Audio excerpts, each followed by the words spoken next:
بەناوی خودای بەخشندە و میهرەبان، بەناوی ئەو خودایی کە ڕەحمەت و میهرەبانیەکەی هەموو شتێکی ئەم بوونەوەرەی گرتووەتەوە بۆ بەرەکەتدارکردنی مەزلیس و نوری دیە و دڵمان. سەرەتای ئاهەنگەکەمان بە چەند ئاەتێک لە قورئانی پیرۆز دەڕازێنینەوە لەلایەن زۆر بەڕێز مامۆستاکاوە بە جەنابیان فەرمێت. أعوذ بالله من الشيطان الرجيم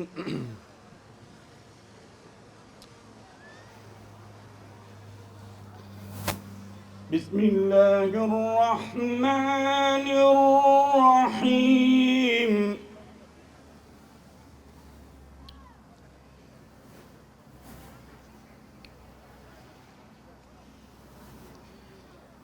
إن الذين يرمون المحصنات الغافلات المؤمنات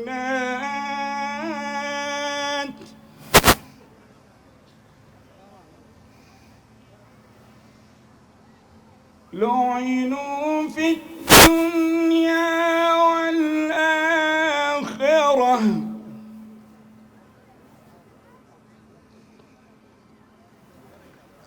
ولهم عذاب عظيم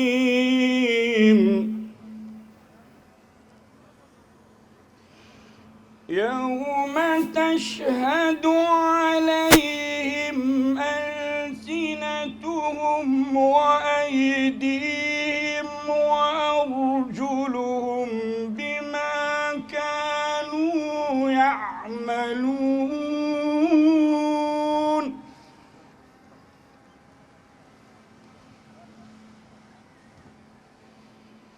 يومئذ يوفيهم الله دينهم الحق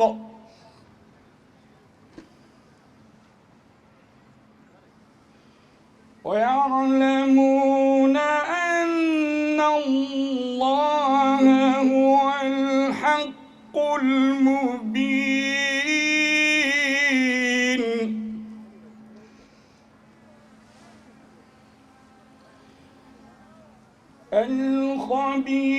الخبيثات للخبيثين والخبيثون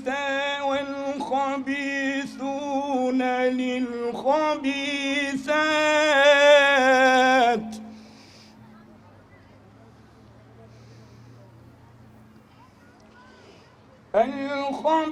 الخبيثات للخبيثين والخبيثون للخبيثات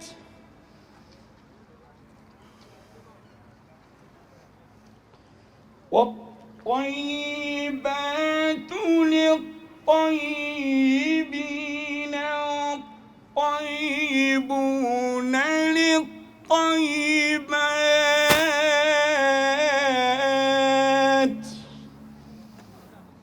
صدق الله العظيم. خی گەورە پاداشتی مامۆستاکاوە بداتەوە. ئامادەبوانی بەڕێز، ئێستا فەرمونون با پێکەوە گوێبیستی وتەی بە خێراتنی مەڵبەندی چەمچەماڵ بین لەلایەن بەڕێز مامۆستا دڵشادەوە با جەنابیان فەرمێت. بسم الله الرحمن الرحيم الحمد لله رب العالمين والصلاة والسلام على سيدنا محمد وعلى آله وصحبه وأتباعه أجمعين. آمد بواني برز میوانە بەڕێزەکان، خوشک و برایانی ڕێزدار، بەڕێز سەرۆکی کۆمەڵی دادگەری کوردستان و وەفد و یاوەری، بەڕێز قایم قامی قەزای چەمچەماڵ و دەستگای ئیداری حکوومیەکان، بەڕێزان حیزب و لایەنە سیاسیەکان، بەڕێزان ڕێکخراوە پیشەی و مەدەنیەکان، بەڕێزان مامۆستایان و پەروەردەکاران و بانخوازان و کەسایەتیەکان، بەڕێزان بەشدارانی پرۆژەی چرینەی خانمان، سڵاوی پەروەردگاری جیهانیانتان لێبێت. لە ناخی دڵمانەوە پێتان دەڵێین بەخێر هاتن سەر و سەرچاومان خۆشحاڵ و شادومانین بە هاتنتان چاومان ڕۆشن و دڵمان گەشە ببینینتان ئومێدمان بە پەروەردگاری مەزنە کۆبوونەوەی ئێوە لە بۆنەیەکی مبارەکدا ببێتە هۆی خێر و بەرەکەت بۆ شارەکەمان و خەڵکی کوردستان. بەڕێزان، بەشێکی گرنگی کار و پرۆژەی ئیسلامیمان پێشکەشکردنی خزمەتی پەروەردەییە لە ڕێ ئاشناکردنی هەمووان بە سونەت و ڕێبازی پێغەمبەر صلی الله عليه وسلم بە ڕێگای جۆرا و جۆر. ئەم پرۆژەیەشمان یەکێکە لە ڕێگاکانمان. وەکو دەزانن بە خێرمامەڵەکردن لەگەڵ ئافرەتاندا وەسیەتی پێغەمبەرە صلی الله عليه وسلم فەرمووی ئیستەوصەو بالنیساء خەیڕا. سەرەڕای ئەوەی ئافرەتی ڕۆڵی سەرەکی دەبینێ لە پرۆسەی پەروەردەدا، بۆیە ئەم پرۆژەیەمان تایبەت بوو بە ئافرەتان. لەم پرۆژەیەدا خوشکان بەشداری خولێکیان کرد و لای مامۆستایانی شارەزا چل فەرمودەی پێغەمبەریان صلی الله عليه وسلم تایبەت بە ئافرەتانیان خوێند و خوێندەوە و لەبەر کرد و ڕاوە کرد تا لەمانە و مەبەستی باش تێبگەن. دوجاریش لە ڕێی تاقیکردنەوەیەکەوە هەڵسەنگاندنیان بۆ ئاستی تێگەیشتنیان لە فەرمودەکان کرد. وا ئێستاش لەم ئاهەنگە مبارەکەدا ئەنجامەکانی ڕادەگەیەنی. بەڕێزان، لەم دەرفەتەدا بە پێویستی دەزانین سوپاسی هەموو ئەو کەس و لایەنانە بکەین کە هاوکار و دەستبارمان بوون و هۆکاری سەرکەوتن بوون لەم پرۆژەیە و کار و خزمەتەکانی ترمان. لەوانە ئامادەکارانی پرۆژەکە لە خاوەنی بیرۆکە و سەرپەرشتیار و ئامادەکاری کتێب و دیزاینەر و چاپ و سەرپەرشتیاری تاقیکردنەوەکە و بەڕێوبەری پرۆژەکە و ئامادەکاریانی ئەم ئاهەنگە. هەموو ئەو کەسایەتی و دەستگا و کاسبکارانەی هاوکاری مادی پرۆژەکەمانیان کرد. بەشدارانی پرۆژەکە و مامۆستایان و ئەنجومەنەکانی خوشکان کە پرۆژەکەیان جێبەجێ کرد. دەستگا ئیداری و تەندروستی و ئەمنیەکانی قەزای چەمچەماڵ کە هاوکارمان بوون. ڕاگەیاندنکاران و سەربازەونەکانی کاری ئیعلامی. لە کۆتاییدا جارێکی تر بە خێراتنی ئێوەی ئەهلی خێر دەکەین بە خێر هاتن و بۆ خێر هاتبن. سبحان ربك رب العزة عما يصفون والسلام على المرسلين والحمد لله رب العالمين. کۆمەڵی دادگەری کوردستان مەڵبەندی چەمچەماڵ 3 ڕەبیعی یەکەمی 1446 کۆچی 6 نوێی 2024 میلادی. ئامادەبوانی بەڕێز، ئێستاش گوێویستی چەند وتەیەک دەبین لەلایەن بەڕێز کاک حاکم ڕەمک ڕەمەضان بە بەڕێزیان تەشریف بفەرمون. دەستپێک بە ناوی خوای گەورە و میهرەبان، زۆر بەڕێز برای گەورە و خۆشەویستمان جەنابی مامۆستا عەلی باپیر، سەرۆکی کۆمەڵی دادگەری، وەفدی یاری و وەفدی یاوەری بەخێر بێن سەرسەر و سەرچاو، بە ناوی ئیدارەی قەزای چەمچەماڵ و بە ناوی بەڕێزان لێپرساوی فەرمانگەکان، بەڕێزان بەڕێبەری ناحیەکان، بە خێراتنی یەک بە یەکتان دەکەین. بەخێر بێن بۆ شاری چەمچەماڵ، پایتەختی شەیدان و ئەنفارکراوان، لە ڕۆژێکی پیرۆزە کە ڕۆژی هەینیە، ڕۆژی ئاشتەوایی و خۆشەویستی و ڕۆژی لێبوردەیی و ڕۆژی بەڵێندانە بەخوای گەورە بۆ خاکەکەی، بۆ خەڵکەکەی کە یەکڕیز بین و تەبابین و یەکدیمان خۆش بوێ. هاتنی ئێوەی بەڕێز لە بوونێکی ئاوادا بۆ قەزای چەمچەماڵ ڕێی دوورتان گوڵڕێژ بێت و هاتنتان وەکو مامۆستا دڵشاد وتی پڕخێر و بێر بێت. بەخێر هاتن و پڕخێر بێت. خۆشەویستان، ئەو جۆرە کۆبوونەوانە، ئەم جۆرە یادوگیرەوەریانە تا تێنەپەڕێت، تا لە دەست دەچێت قەدریان نازانی. بێنە بەرچاوی خۆتان، ئەگەر خوا نەخواستە شەڕ بە، ئاژاوە بە، ناتەبایی بە، ئێمە چۆن و بە چ شێوەیەک لێرە کۆ دەبوونەوە. بۆ یەکەم شت دەبێت سوپاسی خوای گەورە بکەین کە ئەو ئەمنیەت و ئاسایشەمان بۆ دەستە بەرکات و بەردەوام بێت و لە سای ئێوەی بەڕێز و خۆشەویست ئیدارەیەکی تۆکمە و یەکڕیز و پڕ هەمە چەشن و هەمە جۆر بێت بۆ ئەوەی بتوانین بە هەموو لایەکەوە خزمەتی تاک بەتاکی کۆمەڵ و لایەنەکانی دیکەش و بێکەوە دەست لە ناودەست بۆ جێبەجێکردنی زۆرترین پرۆژەی خزمەتگوزاری هەنگاوی شایستە بنین.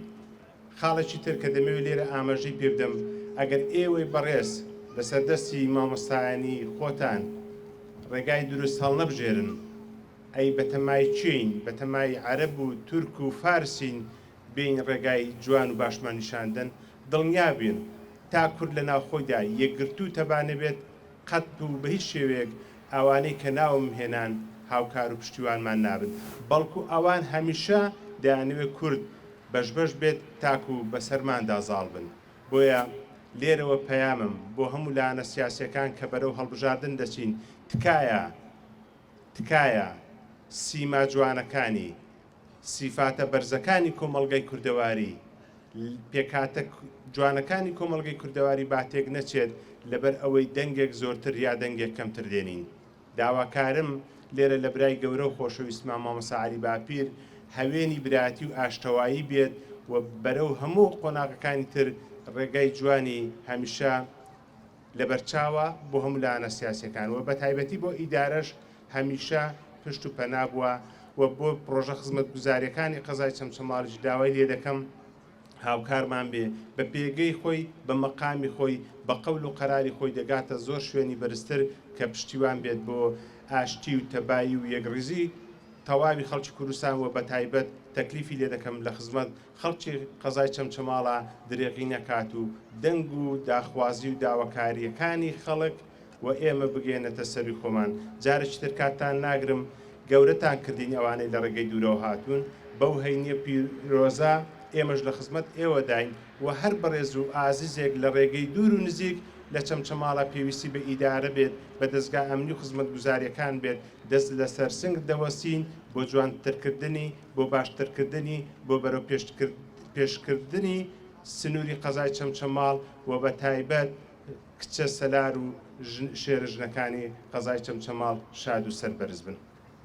زۆر سوپاس بۆ بەڕێز کاک حاکم ڕەمەک بەڕێوەری قایمقامی قەزای چەمچەماڵ زۆر سوپاس بۆ وتەکانی حەقیقەتت کرد بە بەیداغ بۆ ڕێبازی پێغەمبەران بووی بە وەجاخ بووی بە قەڵا لە سایەتە بیابانی وشک و برین بووە بە باخ بۆ بەرگری مافی مەزلوم لە بەرامبەر ستەمکاری ڕاوەستاوی هەر وەکو شاخ ئەی ئەو کەسەی دەستی میهرت خۆشەویستی ئەچەسپێنێ لە دڵ و ناخ ئابادەبوانی بەڕێز ئێستاش با پێکەوە گوێبیستی وتە بە نرخەکانی زۆر بەڕێز مامۆستا عەلی باپیر سەرۆکی کۆمەڵی دادگەری بین با جەنابیان فەرمێت. بسم الله الرحمن الرحيم الحمد لله وصلى الله تعالى وسلم وبارك على رسول الله محمد وآله المهتدين بهداه من الصحب والأزواج والقرابة والتابعين لهم بإحسان إلى يوم لقاء الله. والله من سرتا دەستخۆشی دەکەم لە مەڵبەندی چەمچەماڵ لەسەر هەموو کار و چالاکیەکانیان بە تایبەتی ئەم جۆرە چالاکیانە کە بە تایبەتی ئێستا ژمارەیەکی زۆر لە خوشکان و دایکانی بەڕێز و هەندێکیش لە مامۆستایان و برایان ئامادەن. خوا پاداشتان داتەوە بەرەکەت و پێزی زیاتر بخاتە ئیش و کارتانەوە و دەمەوێت سوپاسی برای بەڕێزم کاک حاکم ڕەمەشیش بکەم کە قایم مەقامی چەمچەماڵ لەسەر قسەکانی ڕێک و هاوسەنگ و جوان بوون. ئەم بۆنەیەکی پەروەردەیی و خێزانی و کۆمەڵایەتیە بەڵام لەسەر داوا پێشنیاری کاک حاکم ڕەمک پێم خۆشە هەروە ئاماژەیە بکەم بە دۆخی سیاسی دوای دیارە قسەکانم زیاتر لە چوارچێوەی ئەو بابەتەدا دەبن کە بۆی کۆبووینەتەوە. بارودۆخی ئێستای هەرێمی کوردستان و فراوانتریش عراق و فراوانتریش بڕۆی ناوچەکە هەمووی لە کەس شێردراوە نییە کە بارودۆخێکی هەتا بڵێ گرژ و ناڕێکە خەڵک هەمووی دەستی لەسەر دڵیەتی لەولاوە شەڕی رووسیا بەڕواڵەت لەگەڵ ئۆکرانیا و لە حەقیقەتدا لەگەڵ کۆی ڕۆژئاوا بە ئەمریکا و وڵاتانی ڕۆژئاواشەوە ئەوە ڕۆژ بۆ ڕۆژ گەرمتر دەبێت. لێرەوە شەڕی موسڵمانانی فەڵەستین کە ئەوانیش هەروەکو میلەتی کورد چۆن ساڵانێکی زۆر ئێمە خەباتی ڕزگاری خوازیمان کرد و ئێستاش لە هێندێک لە شوێنەکانی کوردستاندا هەر بەردەوامە ئەوانیش هەروەکو دوێنەی ئێمە هەمان دەردیانە. بۆیە وەکو لە زۆر بۆنی دیکەشدا ئاماژەم پێداوە جێی خۆیەتی قیادەی سیاسی هەرێمی کوردستان هەڵوێست و پێش هەڵوێست هەستونەستی هەبێ بەرامبەر بە موسڵمانانی مەزلومی فەلەستین کە بەدەست قەوارەی زایۆنیەوە گرفتارن و دنیاش بەداخەوە ئەو دنیایی کە ئەمریکا سەرپەرشتی دەکا و ئەو دەوڵەتانەی کە گوێ لە مستی ئەمریکان بێدەنگن بێ هەڵوێستن. بەڵام ئێمە دەبێت دوێنێ خۆمان بێتەوە بیر و فەلەستینیەکان قیاسکەینە سەر خۆمان کاتی خۆی چەندەمان پێخۆش بوو گەر کەسێک ئەگە هەر بە وشەیەکیش با بەرگریەکی لێکردباین جێخۆیەتی ئێمەش چیدی خۆمان نەکەینە کەڕەی شەربەت لەوەی کە لە فەلەستین دەگوزەرێ کە زوڵمێکی زۆر بێمەعنایە، بێویژدانێکی زۆر گەورەیە، دڕندایەتێکی زۆر گەورەیە و قەوارەی زایۆنی ئابڕووی خۆی زیاتر برد لە پشت خۆشیەوە ئابڕووی هەموو ئەو زلهێزانەی برد کە یارمەتی دەدەن هاوکاری دەکەن و لێی بێدەنگن و مافی حەقی ڤیتۆ بەکاردێنن لە دژی ئەو بڕیارانەی کە دەدرێن لە ئەنجومەنی ئاسایشی تێگرتوەکان بە زەرەری قەوارەی زایۆنی و قەوارەی زایۆنی ئابڕووی ئەوانەشی برد ئەو بڵخەپیاوانەی کە خۆیان بەسەرۆیکی هەندێک لە دەوڵەتانی موسڵمان نشین دەزانن و ئەو بەناوزانایەنەش کە دەهۆڵکوتی ئەو بڵخەپیاوانن. ئێمە چۆن دەتوانین لە هەرێمی کوردستاندا لەنێو ئەو هەموو جێژا و گەردەلوولی سیاسی و گۆڕانکاریانە چۆن دەتوانێت بەڕێی خۆمان لە ئەو دەربێنین؟ پێم وایە بە دوو شت. یەکەم بە پشت بەخوا بەستن و گەڕانەوە بۆ لای خوا سوبحانە وتەعالا، دووەم بە پشتی یەکدیگرتن و پێکەوە تەبابوون و پێکەوە هاوکاربوون. بناغەی تەبایی دادگەریە. لە هەر شوێنێک دادگەری هەبوو تەبایی دەبێت، کە دادگەری نەبوو نابێ بە تەمای تەبایی و برایەتی و هاوکاری بی. هەرێم بەهۆی بێدادی بەهۆی زوڵم و ستەمەوە ناتەبایی تێدا پەیدا بووە.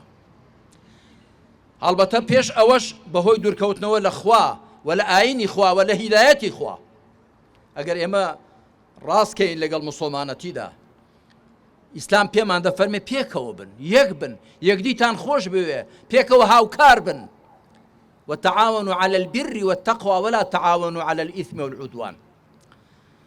بۆیە ئێمە بەگەڕانەوە بۆ لای خوا و بۆ لای ئاین و بەرنامەی خوا و بۆ لای کتێبی خوا و ڕێبازی پێغەمبەری خوا عەلەیهی سەڵات وەسەلام بناغەی دادگەری دادەڕێژین و لەسەر ئەو بناغەی دادگەریەش تەبایی و هاوکاری و برایەتی و هەموو ئەو شتانی دیکە دەتوانین بنیاد بنێین بە ئومێدی ئەوەی کە ئەوە بکەین، بە ئومێدی ئەوە کە جورئەت بدەینە بەر خۆمان غەڵەتەکانی خۆمان ببینین.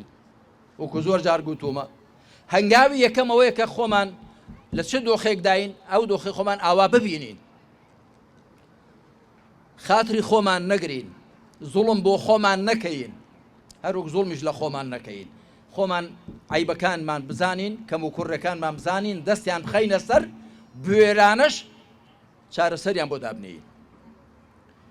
ئەڵبەتە ئەوە زیاتری دەوێت بەڵام هەر ئەوەندە دەرفەت هەیە. بەڕێزان ئەم بابەتەی کە ئەوەی کە ئەم کۆبنەوەی بۆ کراوە دیارە چلەمینی خانمان دیارم بەسییان پێ ئەو چل فەرمودەیە کە مامۆستایەک نووسیونی و هەمویان تایبەتن بە ئافرەتانەوە و بە خێزانەوە. دیارە ژمارەیەکی زۆر لەم خوشکانەی کە هەن یاخود هەمویان تاقیکردنەوەیان تێدا داون لە بەریان کردوون و تیان گەیشتون و مێدمەوە کاریشان پێکردن. بابەتەکە خۆی ئەوەیە. من لە سێ خاڵی کووردا باسی پەروەردە و خێزان و گرنگی پەروەردەی خێزانی دەکەم. یەکەم، ئێمە هەمومان بەندەی خوین و هەمووشمان ئەرکێکمان بۆ دیاری کراوە لەم ژیانە کاتیەی کە لەسەر زەوی دەیگوزارێنین، ئەویش بریتێ لە بەندایەتی بۆ خوا. وما خلقت الجن والإنس إلا ليعبدون.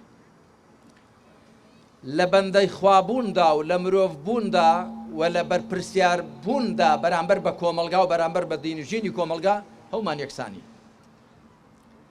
لە ئیسلامدا ڕەگەز نرخی ئینسانەکان دیاری ناکات. خوانەی فەرمووە بەڕێزترتان لە لای خوا ئەوەیە کە نێرتر بێ یا مێتر بێ، یا دەوڵەمەندتر بێ یا هەژارتر بێ، یا کەڵەگەتر بێ یا سپی پێستر بێ، بەڵکو زاناتر بێ یاخود نەزانتر نا.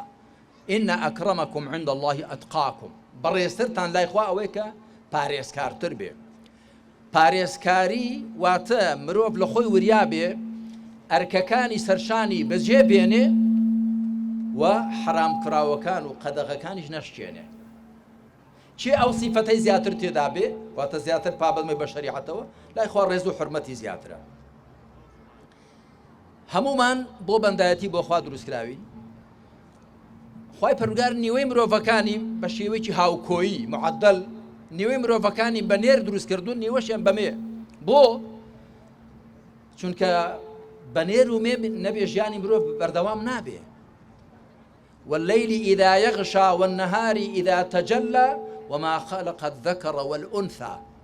وەکو چۆن شەو و ڕۆژ هەردووشیان پێویستن، ڕۆژ بۆ کار تێداکردن زموزۆڵ و چالاکی، شەویش بۆ تێداسرەوتن و پشودان و ئیسراحەت، نێر و مێش پێویستن. نێر بە کۆمەڵێک سیفاتەوە، مێش بە کۆمەڵێک سیفاتەوە، بەڵام هەردووچیان مرۆڤن، هەردووچیان بەندەی خوان و هەردووچیان کامەیان تەقوای زیاتر بێت لە لای خوا ڕێز و حورمەتی زیاترە. کەواتە بناغەی پەروەردە و بناغەی کۆی شتەکانی دیکە لە ئیسلامدا بریتێ لە بەندایەتی بۆ خوا. من لێرەوە ڕوولە خوشکە بە ڕێزانە دەکەم کە گویان لە دەنگمە لە پشت ئێوەشەوە هەموو خوشکان و دایکان و کچانمان لە هەرێمی کوردستاندا و لە هەر شوێنیشکە دەنگمان دەبیستن. هەتا بۆتان دەکرێت ئەم بناغەی بەندایەتی بۆ خوا مەحکەم کەن.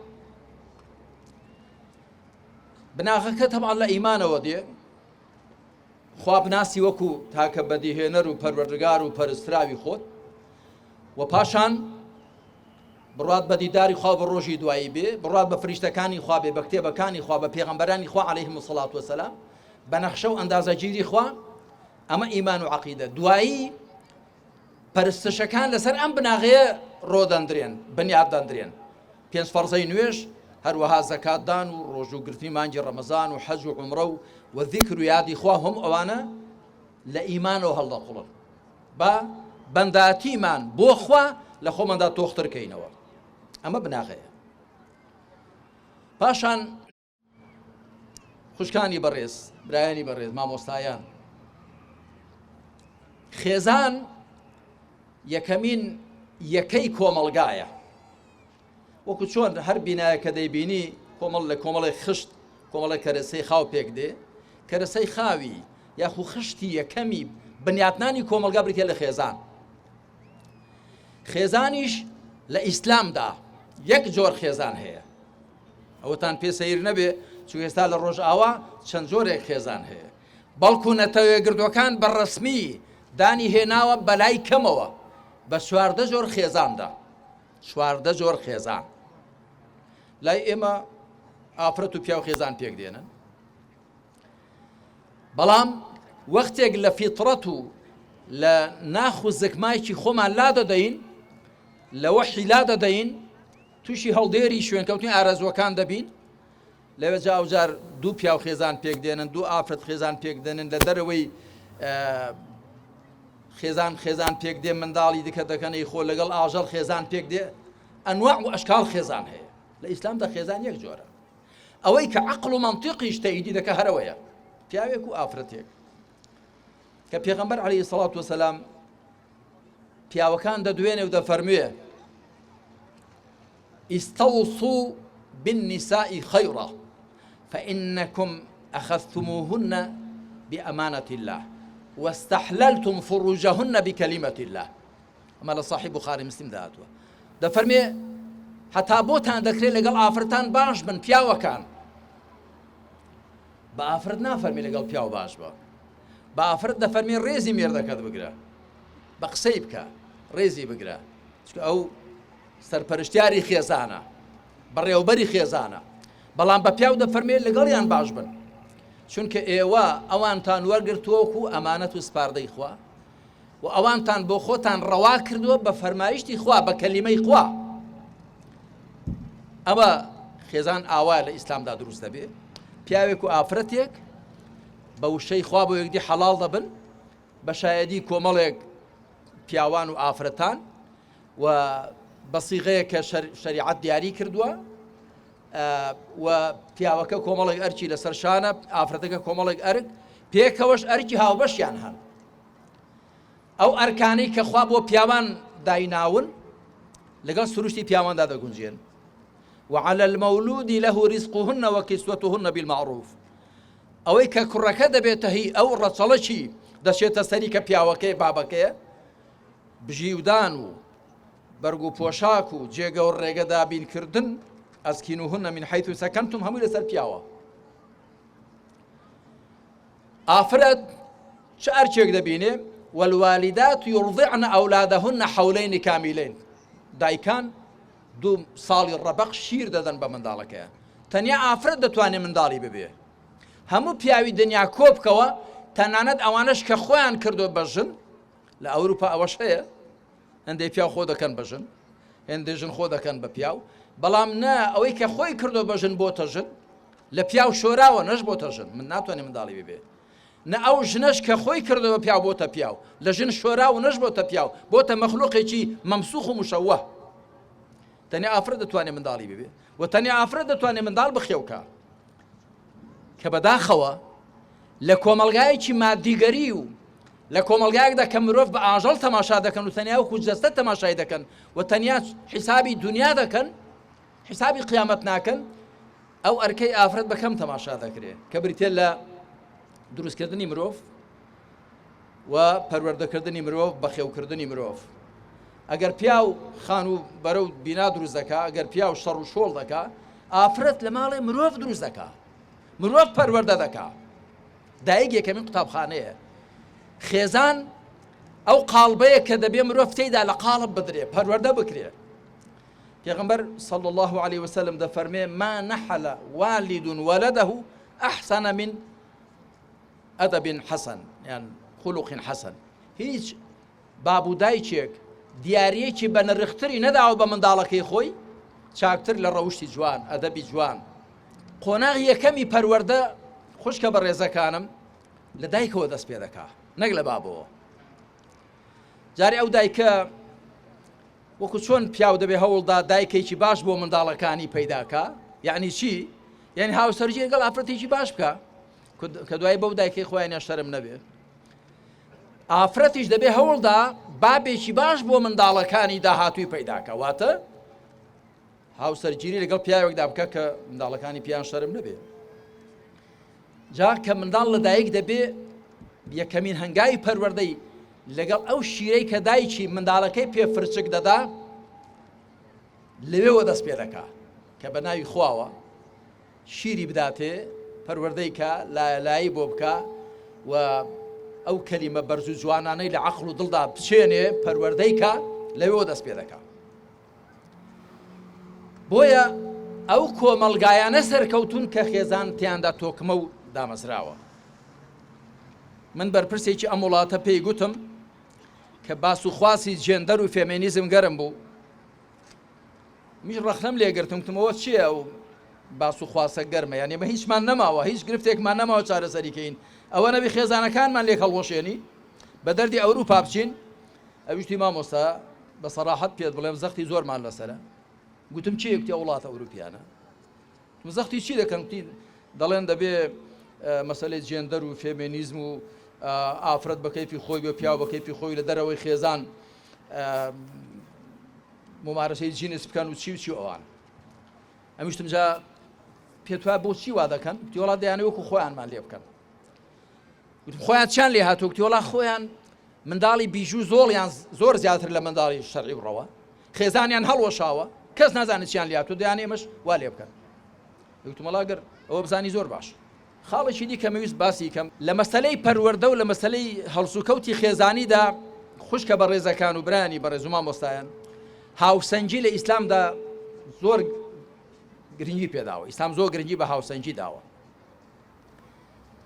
پیاو دەبێ ئەرکی خۆی جێبەجێکە بەڵام پیاوانە بێ پیاو دەبێ لە ماڵەدا پیاوانە بێت تەدەخل نەکا لە ئیشی خێزانەکەی ئەوەی کە عایدی ئەوە بەڵام مدیرێکی باش بێ بەڕێوەبەرێکی باش بێ ئایا کە ئیسلام دەفەرمێ الرجال قوامون على النساء پیاوان بەسەر ئافرەتانەوە سەرپەرشتیارن ماناوە دیکتاتۆرن خۆسەپێنن نا بەڵام خۆ خێزان دەبێت سەرپەرشتیارێکی هەبێ چێ شایستەترە بە سەرپەرشتیارەتی خێزان ئافرەت کە داوا کراوە یا پیاوێک کە داوای کرد و خێزانەکەی پێکەوە ناوە و مارەی داوە مەسرەفی کێشاو بە تۆکیت پیاوەکە بەڵام ئایا ئەو پیاوە ئەو خێزانە هەروە بە کەیفی خۆی بەڕێوە دەبان نا یەکەم لە سنووری شەرعدا دوو بەڕاوێژ لەگەڵ خێزانەکەی بەڕاوێژ لەگەڵ خێزانی و بێگومان چاچی پیاو لەوەدایە کە لەگەڵ ماڵ و خێزانی خۆی باش بێت پێغەمبەر وا دەفەرمی عەلەیهی سەڵات وەسەلام خەیڕکم لئەهلیه وئەنە خەیڕکم لئەهلی دەفەرمێ باشترینتانەوەی کە بۆ خێزانی خۆی باشتر بێ هاوسەری خۆی منداڵەکانی خۆی منیش باشترینتانم بۆ ماڵ و خێزانی خۆ هاوسەنجەکە بەوە دەبێت پیاو ئەرکی خۆی ئافرەت ئەرکی خۆی کۆمەڵێک ئەرکی هاوبەشی شانە لە کۆمەڵگادا ئەوەی کە ئێستا ئەم کۆبوونەوەمان بۆ کردووە ئایا ئافرەتانی ئەندازیارمان هەن پزیشکمان هەن تەندروستکارمان هەن ئافرەتانی پارێزەرمان هەن لە هەموو کایەکاندا ئافرەت هەیە ئەگەر ئافرەتان هاوکار و دەستبارگری پیاوان نەبن لە سوارچێوی ماڵدا و لە سوارچێوی کۆمەڵگادا پیاوان ناتوانن ئەرکی خۆیان جێبەجێکەن بە هەمووان کارەکە دەکرێت و لە سەردەمی پێغەمبەریش داوا بووە صلى الله عليه وسلم بەڵکو هەندێک شت هەندێک بوار بە ئافرەتان دراوە لە سەردەمی پێغەمبەردا عەلەیهی سەڵات وەسەلام ئێمە ئێستا نەگەیشتوینە ئەو ئاستە هەرچەند زۆر باسیەوە دەکرێت کە ئافرەتێ مەجالی پێ بدرێ بوار بدرێ ئەوانە بەڵام نا ئێستا نەگەیشتون ئەو ئاستا ئەڵبەتە مەبەستم لە ڕووی شەرعیەوە نەک لە ڕووی ناشەرعی و بەرهەڵدایی ئافرەتان لە سەردەمی پێغەمبەردا عەلەیهی سەڵات وەسەلام 5 فەرزە لە مزگەوتەکەی ئەودا نوێژیان کردووە بە جەماعەت بە نوێژی بەیانی و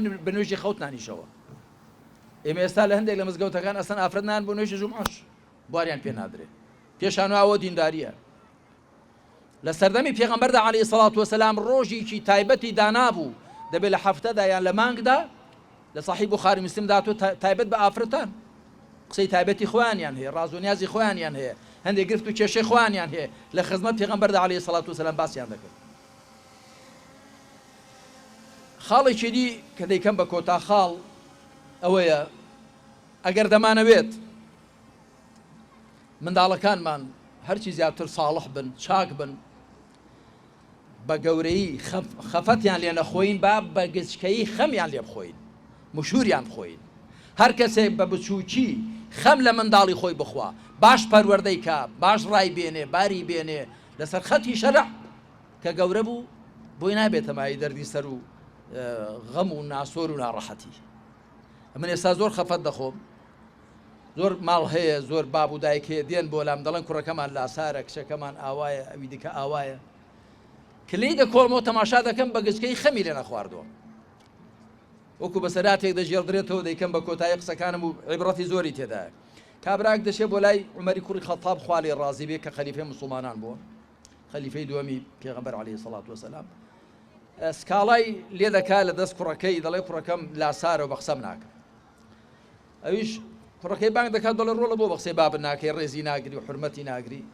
دەڵێ گەورەی بڕواداران ئەمیری ئیمانداران ئایا هەر باب و دایک حەقیان لەسەر منداڵ هەیەیان منداڵش حەقیان هەیە لەسەر باب و دایکیان دەڵێ چۆن منداڵش حەقیان هەیە دەڵێ حەقی منداڵ چی لەسەر باب و دایکی دەڵێ حەقی یەکەمی ئەوەیە کە ئەو بابە دەبێت دایکێکی باش بۆ منداڵەکانی پەیداکە واتە هاوسەرگیری لەگەڵ ئافرەتێکی باشکە دین و ئەخلاقی هەبێ بۆی دوای منداڵەکان باش پەروەردەکە حەقی دووەمی ئەوەی ناوێکی باشی لێ بنێ حەقی سێمی ئەوەیە کە باش پەروەردەیکە لە ئیمان و ئیسلام و دین و تەقوا تێبگەێنێ دەڵێ گەورەی بڕواداران ئەو بابەی من هیچ کام لەو سێ مافەی لەگەڵ من جێبەجێ نەکردوون دایکم ئافرەتێکی کەنیزەکێکی ڕەش بۆ هێناوێتی چۆن بۆی ئاسان بوو ئاوە ناویشی لێ ناوم جوعەل یعنی قالۆنچە عەرەب عادەتیان وا بۆ ناوی خراپیان لە منداڵی خوا نابۆی بە چاوەوە نەبن لە جیاتی پەروەردەکردنیشم هەر حوشتری پێ بەخێو کردوم پێ لەو ڕاندوم هیچ پێر نەبوو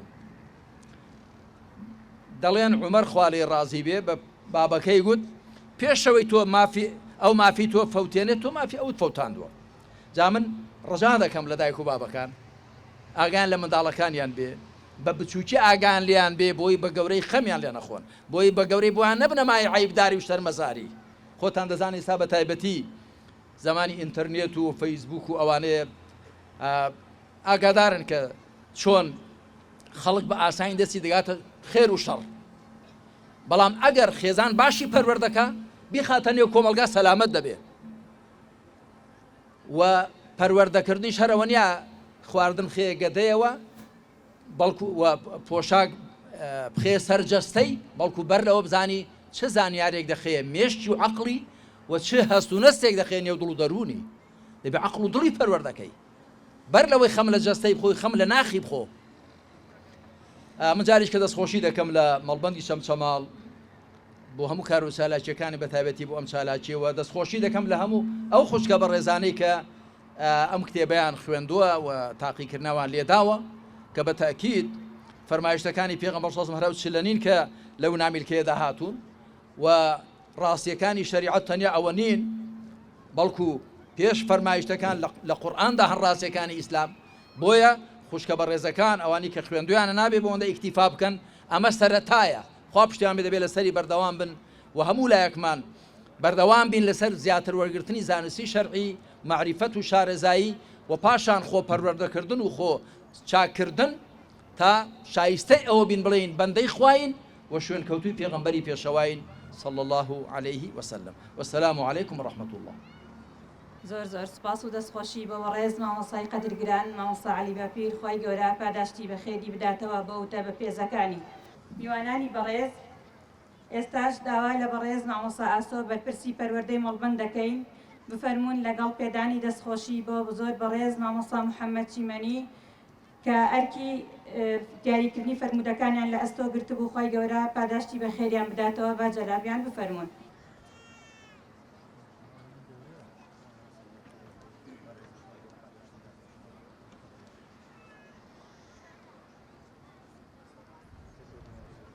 ئەمە دەوانی بەقەدر ئێستاش بفەرمونون لەگەڵ پێدانی دەستخۆشی بۆ ئەو مامۆستا بەڕێزانەی کە ئەرکیان کێشاوە لە بنکەکان هەستاون بەشیکردنەوەی ئەم فەرمودانە.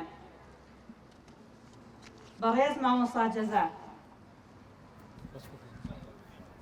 بەڕێز مامۆستا دڵشاد، بەڕێز مامۆستا مەسعود،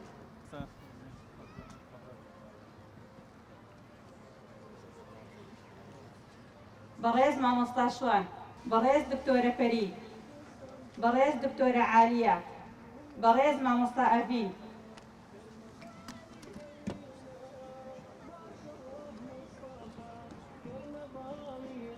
بەڕێز مامۆستا کۆچەر، بەڕێز مامۆستا مەریەم ڕەفیق.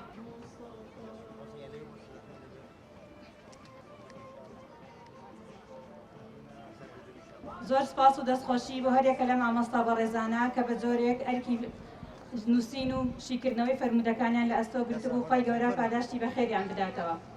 خۆشەویستان ئێستاش داوا لە بەڕێز مامۆستا سیروان حەمەخان دەکەین کە سەرپەرشتی ڕاکێشانی خەڵاتی سەر بەشداربووانی لە ئەستۆدایە داوا لە بەڕێزیان دەکەین جەنابیان فەرمێ بۆ سەر ستەیج. بەناوی خۆی گەورە میرەبان بەڕێزان و خۆشەویستان دووبارە و سێبارە هەموو لایەکتان بەخێر بێن. دیارە بە پێویستی ئەزانین زۆر سپاسی بەرپرسی مەڵبەندی چەمچەماڵ، بەرپرسی بەشی پەروەردە، بەرپرسی ئەنجومەنەکان، بەرپرسی سەرجەم دەستگا و بەش و ئۆرگانەکان نەکەین و هەروەها زۆر سپاسی مامۆستا بەڕێزەکان نەکەین کە لە ماوەی ڕابردووە لەگەڵمان بوون بۆ خوێندن و تەواوکردنی فەرمودەکان و بۆ دابینکردنی خەڵاتەکانیش کۆمەڵێک کەس و لایەن و دەستگا هاوکارمان بوون بە پێویستی زانم ناوەکانیان لێرە بخوێنینەوە. یەکەم زۆر سپاسی کۆمپانیای جەوهەردمەکە دەکەین بە دابینکردنی ئەمرەیەک لەلایەن بەڕێز مامۆستا شوان خوای گەورە پاداشتی باتەوە.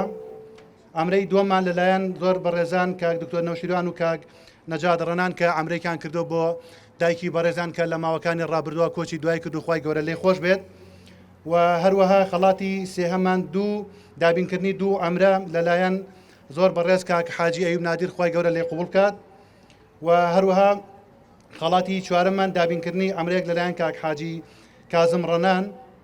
خەڵاتی پێنجەمان کە هەر ئەمرەیەکە لەلایەن زۆر بەڕێز مامۆستا بەدریە ئیسماعیل سپاسی ئەەکەین خەڵاتی شەشەممان لەلایەن کۆمەڵگەی پزیشکی بەخشین بە دوو تەلەڤیزۆن زۆر سپاسیان ئەەکەین دابینکردنی چل تەفسیری قورئانی پیرۆز لەلایەن خێرخوازێکەوە زۆر سپاسی ئەەکەین دابینکردنی یەک مۆبایلی زیرەک لەلایەن زۆر بەڕێز کاک حاجی کامەران سپاسی ئەەکەین دابینکردنی سێ قەڵەم قورئان لەلایەن دەنگی کۆمەڵ ڕادیۆی چەمچەماڵ سپاسیان ئەەکەین دابینکردنی چوار مۆبایل لەلایەن مۆبایلی چەرموو زۆر سپاسیان ئەەکەین و هەروەها لەلایەن مۆبیلاتی چەمچەماڵ هەستاون بە دابینکردنی فرنێک زۆر سپاسیان ئەەکەین ئەو بەڕێزانی کەوا سەتیان هێناوە دیارە بەدەر لە هەموو جیاوازەکان ئەو کەرنەڤاڵ و پێشبڕکیانی کەوا ئەنجام ئەدرێ هەموو بەڕێزانی کەوا سەتیان هێنراوە پێشبڕکیان بۆ کرێ ئێمە هاتوین لێرە وەکو جیاوازیەک شتێکمان کردو ئەوانی کەوا سەتیان هێناوە کۆمەڵێک دیاریان بۆ دەرەچێ ئەوانشی کە لە سەد کەمتریان هێناوە بە هەمان شێوە تیر و پشتیان بۆ ئەنجام درێ و خەڵاتی تایبەتیان پێ ئەدرێت لە ناویانە چەند ئەمریکیان بۆ دابین کراوە. خوشکانی بەڕێز گرنگەوەیە بەشداریتان کرد لەم پرۆژە جوان و بە نرخەدا گرنگەوە نییەکەوە چێ خەڵاتی وەرگرت چێ خەڵاتی وەرنەگرت گرنگەوەیە هەمووان بەشدار بوون لە لەبەرکردنی فەرمودەکانی سەروەرمان صلی الله عليه وسلم. ئامادەبوان میوانانی بەڕێز و بەقەدر لە ناخی دڵەوە بە خێراتنتان دەکەین بۆ ئەم فیستیڤاڵە پڕشکۆیە ئومێدەوارین خوای پەروەردگار لە هەموو لایەکی قبول کردبێت. سوپاس بۆ ئامادەبوونتان لە هەر جێکەوە تەشریفتان هێناوە